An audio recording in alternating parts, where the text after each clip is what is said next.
Well, this year we should have been bringing our 14th production to the Buxton Festival Fringe, but as we all know, everything has now been put on hold. So what we thought we would do is to use this opportunity to give you an insight into some of the other things that we get up to during the year when we're not with you in Buxton.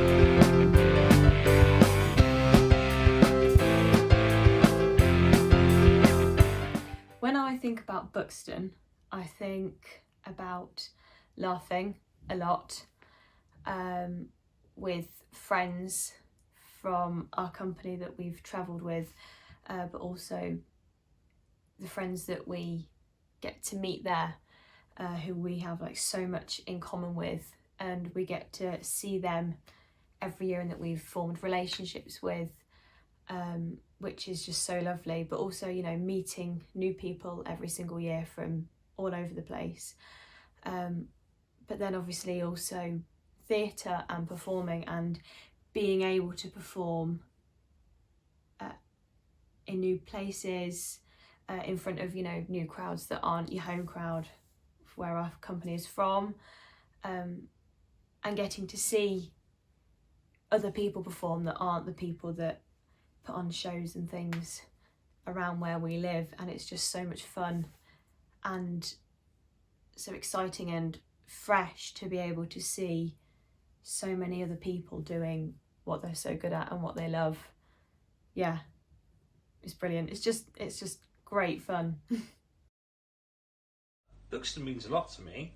I've been going since 2014. That was the first year I went. I didn't even perform then. Just a load of people in the company. There were two shows that were put on then, and one of them was in the penal colony, and the other one was Nude and One More Tales. And they just, I think originally they just wanted me to go up and just fly it, because they needed people to go and fly it. And I was like, oh, I'll go and do that. But it was brilliant, and it was the best week. It was a week off from work. The weather was, on the whole, really, really great. So it just, when you think of Buxton, you think of having a really good time with your mates, doing a bit of camping, which never get to do anymore, going and meeting loads of people with common interests who also love the theatre or love the arts or whatever sort of arts that are on, and having a really, really good time with your mates. I think Buxton for me is the chance to perform outside of your hometown. So your audience is not just your family and friends, it's people who are there because they love theatre. So those after show chats, where you might bump into people after watching the show, I think they're always that much more thoughtful and genuine. It's just, you've got this buzz of creativity and it's lovely to be around. Buxton for me means, it's been just lots of opportunity. My first ever play that I wrote was taken to Buxton by Sudden Impulse. It was amazing to see that there. And then I had the chance to perform in Seawall at Buxton. And I'd almost performed there a couple of times before, and it was nice to finally go. And it's just a really fun atmosphere, and being in the park or staying at the campsite and going to watch other shows and go to all the different bars, and it's just a really fun week. Even the flyer in. I actually love the flyer in.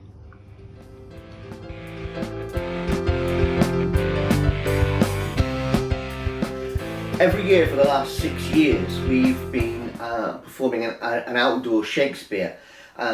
Using the original text, we perform outdoors throughout the month of June at the weekends mainly, and we've been to some superb locations in partnership with the Landmark Trust.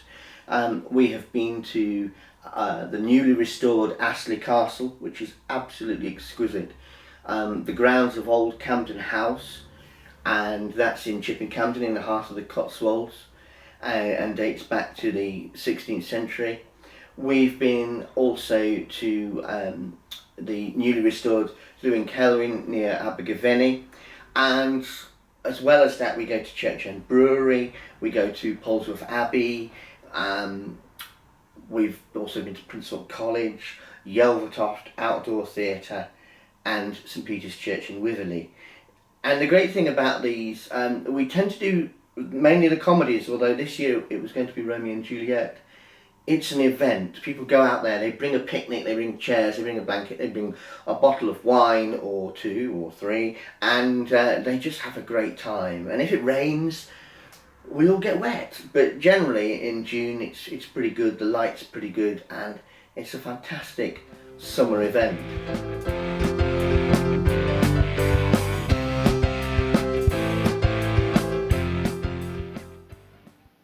Any of our cast that have been involved in the Summer Shakespeare Tour will tell you it's a highlight of the Sudden Impulse calendar.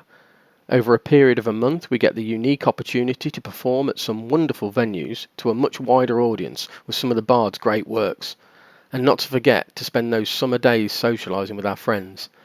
Those of you in Buxton who've seen us sat outside the old clubhouse will know just how much we love to socialise. It also provides us, as the cast, a chance to take on a variety of Shakespeare's well-loved roles. So we thought we'd share some of these with you now, with a few extracts of some of the parts we've played and some we've not yet got round to. For me, back in 2016, it gave me the chance to play Benedict from Much Ado About Nothing. This was a role I already loved, having played it some years before at our local theatre, so getting the chance to take it to these wonderful new venues was a dream come true. Benedict is an incredible character to take on. The wonderful war of words between Beatrice and him provide moments of great comedy, often at his expense. But when called upon to make the difficult choices later on in the story, he proves that he's also a man of great honour and integrity.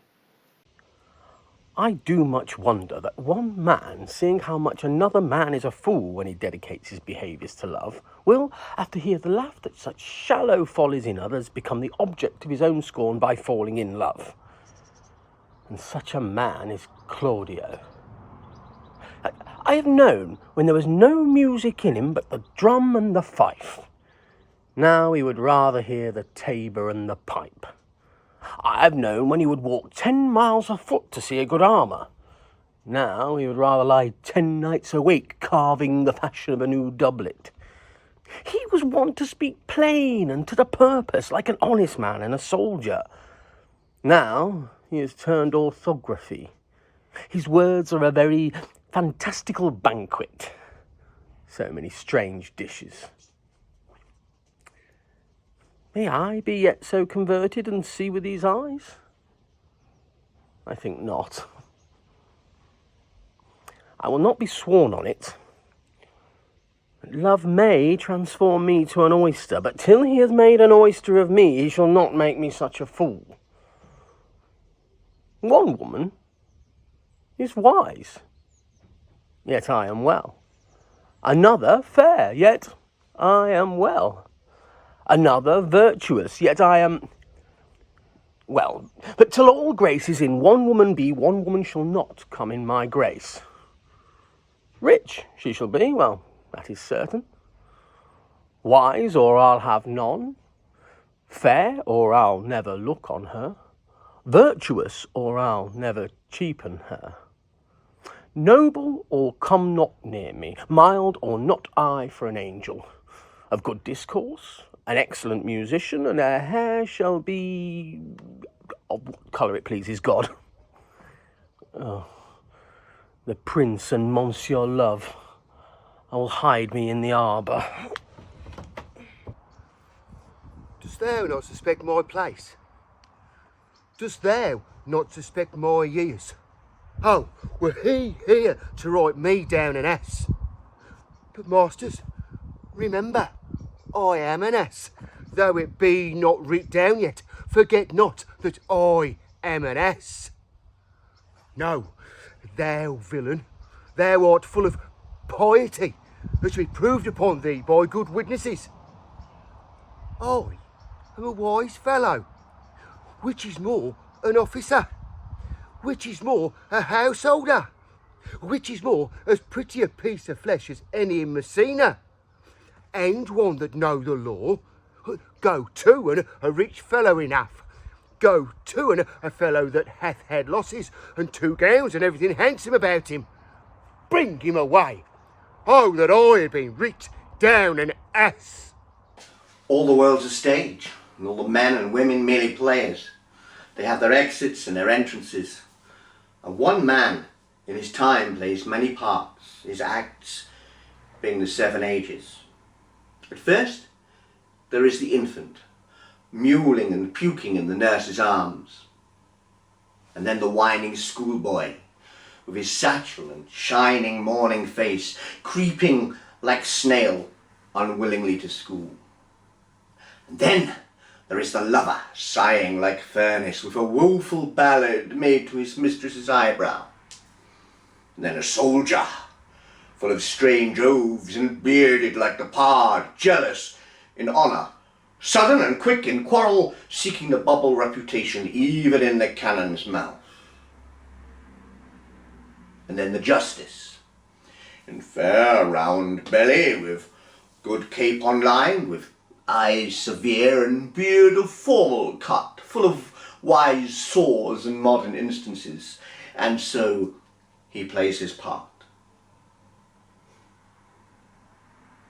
6 age shifts into the lean and slippered pantaloon, with spectacles on nose and pouch by side, his youthful hose well saved, a world too wide for his shrunk shank. And his big manly voice turning again towards childish trebles, pipes and whistles in his sound. Last scene of all, that ends this strange, eventful history,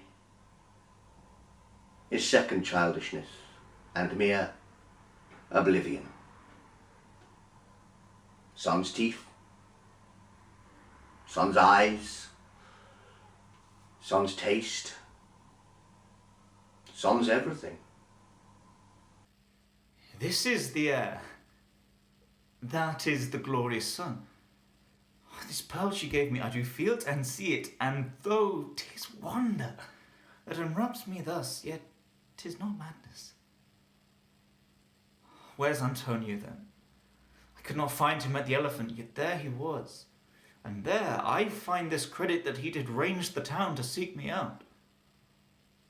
His counsel now might do me golden service, for though my soul disputes well with my sense that this may be some error, but no madness. Yet doth this accident and flood of fortune so far exceed all instant, all discourse, that I am willing to distrust mine eyes, and wrangle with my reason that persuades me to any other trust but that I am mad, or else the lady's mad. Yet if 'twere so, how could she sway her house, command her followers, take and give affairs and their dispatch with such a smooth, discreet, and stable manner as I perceive she does? There's something in that is deceivable. But here the lady comes. The Shakespeare tour is one of my absolute favourite parts of the entire Sudden Impulse calendar for so many reasons, which is why I was so gutted when we had to cancel this year.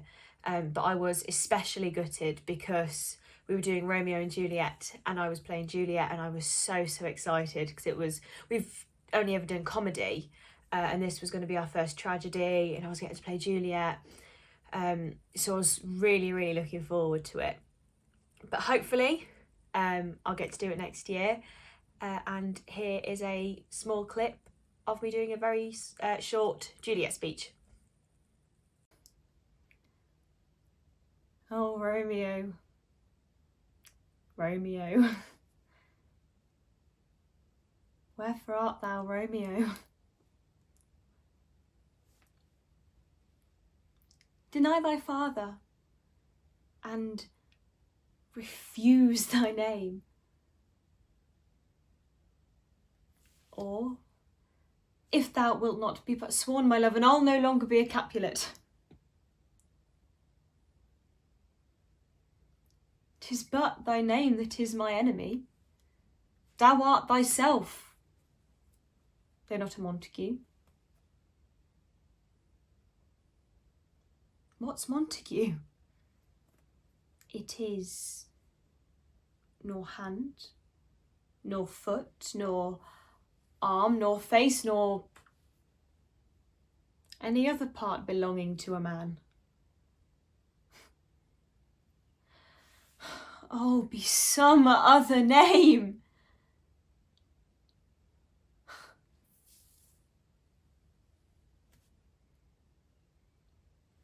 what's in a name? That which we call a rose by any other name would still smell as sweet.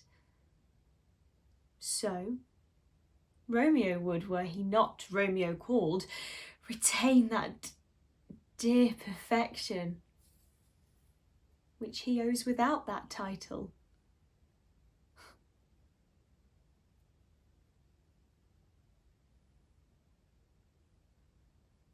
Romeo, doff thy name, and for that name which is no part of thee, take all myself.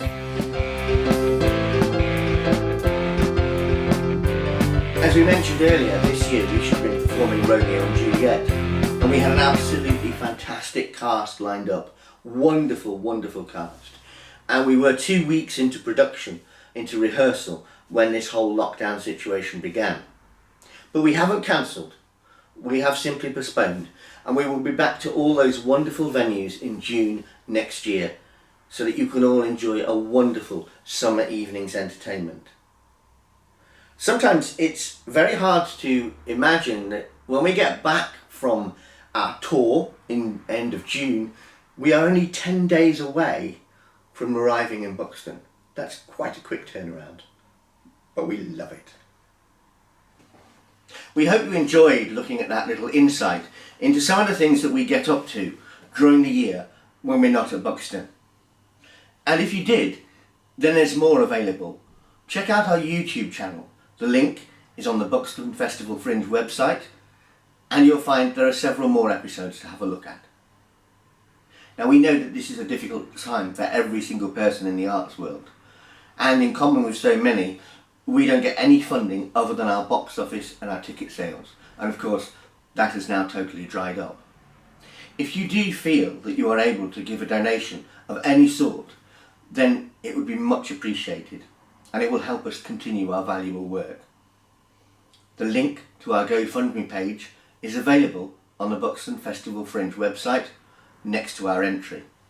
It's also available on our own website, www.suddenimpulse.co.uk, when you can find many other things that we get up to and our show archive. Thanks for watching, and we hope to see you again soon, outside the old clubhouse, enjoying a pint in the sunshine, July 2021. Thank you.